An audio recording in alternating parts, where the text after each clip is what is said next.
Hello friends, sorry technical classes में आपका स्वागत है। चलिए आइए इस लेक्चर में हम लोग देखेंगे डीसी मशीन एंड ट्रांसफार्मर के सिलेबस के बारे में। जैसा कि आप लोग देख ही रहे हैं अभी के हालात को, लगातार कोविड का केस हमारे देश में बढ़ते जा रहा है, जिसके कारण सबसे ज़्यादा जो दिक्कत हो रही है वो शिक्षा व्यवस्था पर हो रही है। उसी को ध्यान में रखते हुए आज से हम डीसी मशीन एंड ट्रांसफार्मर का लेक्चर बनाने जा रहे हैं, जो कि फ्री में यूट्यूब पर अवेलेबल होगा। तो जैसा कि आप लोग जान ही रहे हैं कि DC machine and transformer electrical branch का कोर्स सब्जेक्ट के रूप में माना जाता है। इसीलिए मैं आपको इस धीरे स्लोली कॉन्सेप्ट वाइज आपको डीसी मशीन एंड ट्रांसफार्मर बताऊंगा। आप लोग से रिक्वेस्ट होगा कि आप लोग घर पर रहें और सुरक्षित रहें और आराम से पढ़ाई करते रहें। तो चलिए आज सिलेबस शुरू करते हैं। सिलेबस के बारे में इंट्रोडक्शन शुरू करते हैं। सबसे पहले जो हम लोग यूनिट फर्स्ट में पढ़ना है वो डीसी मशीन पढ़ना है। मशीन करने का मतलब इसमें जनरेटर और मोटर दोनों होता है, लेकिन हमको यूनिट फर्स्ट में जनरेटर के बारे में पढ़ना है, डीसी जनरेटर के बारे में। 1.1 में लिखा हुआ है डिफिनेशन। सबसे पहले हम लोग मशीन क्या होता है उसके बारे में पढ़ना है, डिफिनेशन उसका जानना है। इसके बाद कंस्ट्रक्शन में मुख्य रूप से दो पार्ट, पहला स्टैटिक जो स्टेटर की तरह बिहेव करता है, और दूसरा रोटेटिंग जो रोटेट करता है। स्टैटिक के अवस्था में जो रहता है वो पोल रहता है, मेन पोल, इंटर पोल, ब्रश और कई सारी चीज़ें रहती हैं जो स्टैटिक की अवस्था में रहती है, जैसे योक। और जो रोटेटिंग पार्ट के रूप में रहता है वो आर्मेचर वाइंडिंग, शाफ्ट, कम्यूटेटर, ये सब रोटेटिंग अवस्था में रहती है। इसके बारे में और डिटेल हम आपको बताएंगे जब हम कंस्ट्रक्शन डीसी मशीन का बताएंगे तब। आर्मेचर वाइंडिंग टाइप्स, इसमें डीसी मशीन में सबसे जो महत्वपूर्ण चार ही बात उसमें ज़्यादा ध्यान से पढ़ना है। पहला कंस्ट्रक्शन, दूसरा आर्मेचर वाइंडिंग्स, तीसरा आर्मेचर रिएक्शन और चौथा कम्यूटेशन। इस चारों चीज़ें आपको इस चैप्टर में अगर आप लोग को ध्यान से समझ में आ गई तो आपका डीसी जनरेटर बहुत अच्छा हो जाएगा। इसके बाद सेकेंड यूनिट में हमको पढ़ना है डीसी मोटर। डीसी मोटर क्या है उसका वर्किंग हम लोग को पढ़ना है, प्रिंसिपल पढ़ना है, बैक ईएमएफ जो होता है वो जनरेटेड ईएमएफ के बराबर होता है। इसके बाद टॉर्क इक्वेशन पढ़ना है। टॉर्क का फार्मूला 9.55 इंटू जहाँ का हमको टॉर्क निकालना है वहाँ का पावर हो जाएगा अपॉन में जहाँ का पावर हम लोग निकालें वहीं का स्पीड होना चाहिए। तो ये सब टॉर्क इक्वेशन है, आपको डिफाइन करके बताया जाएगा, पूरा फार्मूला वाइज बताया जाएगा।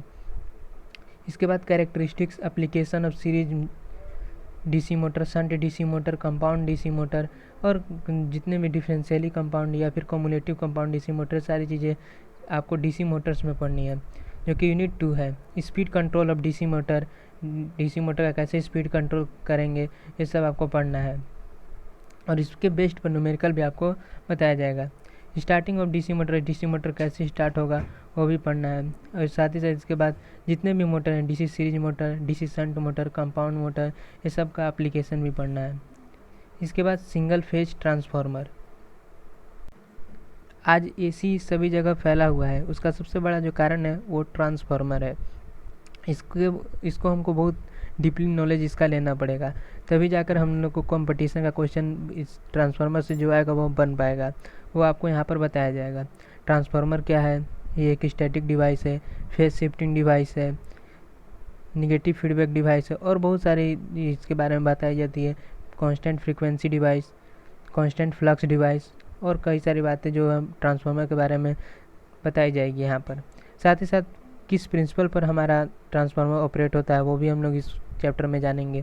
ईएमएफ इक्वेशन क्या होता है, ट्रांसफॉर्मेशन रेशियो क्या होता है, टर्न रेशियो क्या होता है, ट्रांसफॉर्मेशन रेशियो और टर्न रेशियो में क्या रिलेशन होता है वो भी हम लोग जानेंगे। टर्न रेशियो को ए से रिप्रेजेंट किया जाता है, ट्रांसफॉर्मेशन रेशियो को के से रिप्रेजेंट किया जाता है। ट्रांसफॉर्मेशन रेशियो बराबर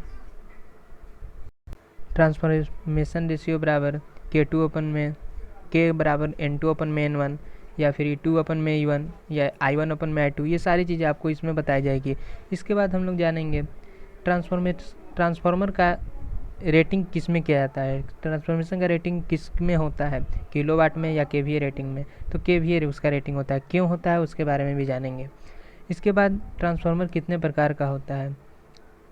ट्रांसफार्मर 2 प्रकार का मुख्य रूप से होता है, पहला कोर टाइप और दूसरा सेल टाइप। कोर टाइप में किस प्रकार का वाइंडिंग किया जाता है, कॉन्सेंट्रिक वाइंडिंग।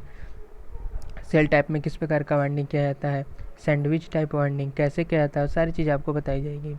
इसके बाद हम लोग इसमें फेजर डायग्राम देखेंगे। फेजर डायग्राम इसमें सबसे ज़्यादा मोस्ट इम्पोर्टेंट है।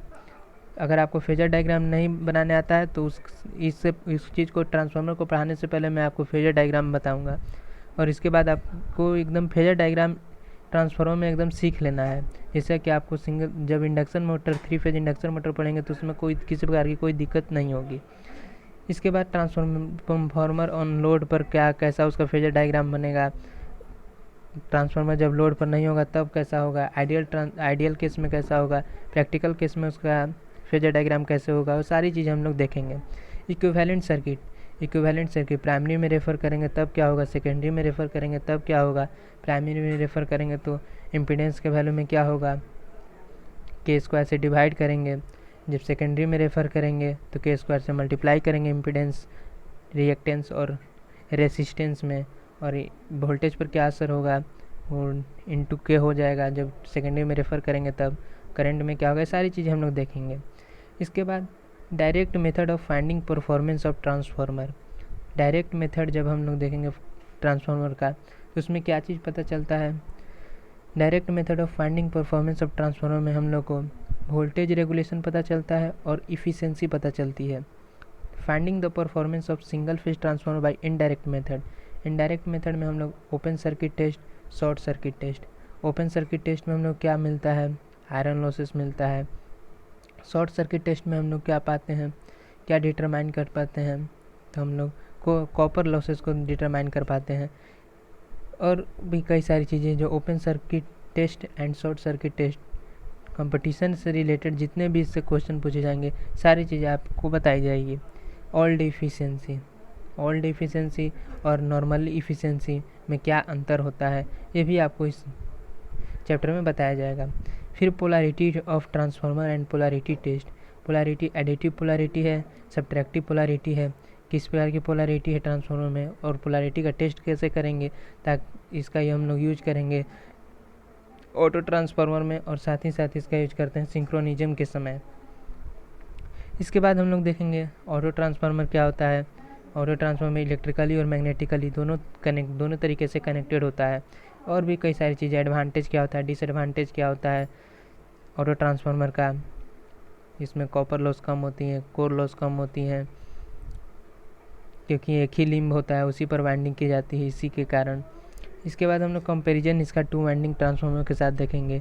इसके बाद सबसे जो लास्ट जो टॉपिक होगा उसमें हम लोग डिजाइनिंग ऑफ ट्रांसफार्मर, यानी कि हम लोग साथ मिलकर ट्रांसफार्मर को डिज़ाइन करेंगे। उसमें डिज़ाइन करते समय किस किस पैरामीटर को ध्यान में रखना है, किस किस वैल्यू को निकालना है, उसको हम लोग देखेंगे।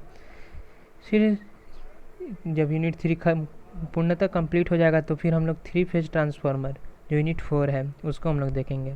3 फेज ट्रांसफार्मर का कंस्ट्रक्शन से ज़्यादा इम्पोर्टेंट उसका कनेक्शन है। उसके कनेक्शन को हम लोग देखेंगे, किस प्रकार से हम लोग कनेक्शन करें 3 फेज ट्रांसफार्मर में। स्टार स्टार करें, डेल्टा डेल्टा करें, डेल्टा स्टार करें, या स्टार डेल्टा करें, या फिर ओपन डेल्टा कनेक्शन करें, स्कॉट कनेक्शन करें, और भी बहुत सारी कनेक्शन है। कौन सी कनेक्शन हम लोग करें वो सब हम लोग 3 फेज ट्रांसफार्मर में देखेंगे।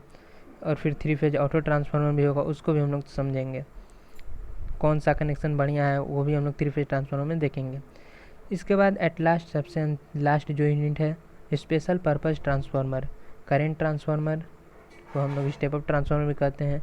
इसको हम लोग ओपन सर्किट पर वर्क नहीं कराते हैं, क्यों नहीं कराते उसके बारे में देखेंगे। Potential transformer step down transformer है, किस प्रकार है, क्या है, इसके बारे में हम लोग इसमें चर्चा करेंगे। आइसोलेशन ट्रांसफार्मर जिसमें N1 = N2 होता है उसे आइसोलेशन ट्रांसफार्मर कहते हैं, और भी बहुत सारी बातें इसमें देखेंगे। और वेल्डिंग ट्रांसफार्मर, वेल्डिंग के दौरान हम लोग जो ट्रांसफार्मर का यूज करेंगे वो स्टेप डाउन ट्रांसफार्मर होगा, और उसमें जो पावर फैक्टर होगा वो जिस मटेरियल को वेल्ड करना है उस पर डिपेंड करेगा। तो ये सारी चीज़ें हम लोग देखेंगे। वायरिंग ट्रांसफार्मर में। और इस प्रकार हमारा चैप्टर कंप्लीट हो जाएगा, यूनिट कंप्लीट हो जाएगा 5, और हमारा डीसी मशीन एंड ट्रांसफार्मर भी कंप्लीट हो जाएगा। आप लोग से केवल रिक्वेस्ट होगा, आप लोग लगातार मेरे द्वारा बनाए गए वीडियो को देखें, और जो डाउट आएगा उसको व्हाट्सएप ग्रुप में, सॉरी टेक्निकल क्लासेस का एक व्हाट्सएप ग्रुप बना हुआ है, उसमें आप लोग ज्वाइन हो जाएं। उसके चैनल का लिंक मैं अपने डिस्क्रिप्शन में डाल दूँगा। चलिए ठीक है, इस लेक्चर में इतना ही। नेक्स्ट लेक्चर से आपको मैं डीसी मशीन के डिफिनीशन से स्टार्ट करूँगा। तो चलिए, थैंक यू।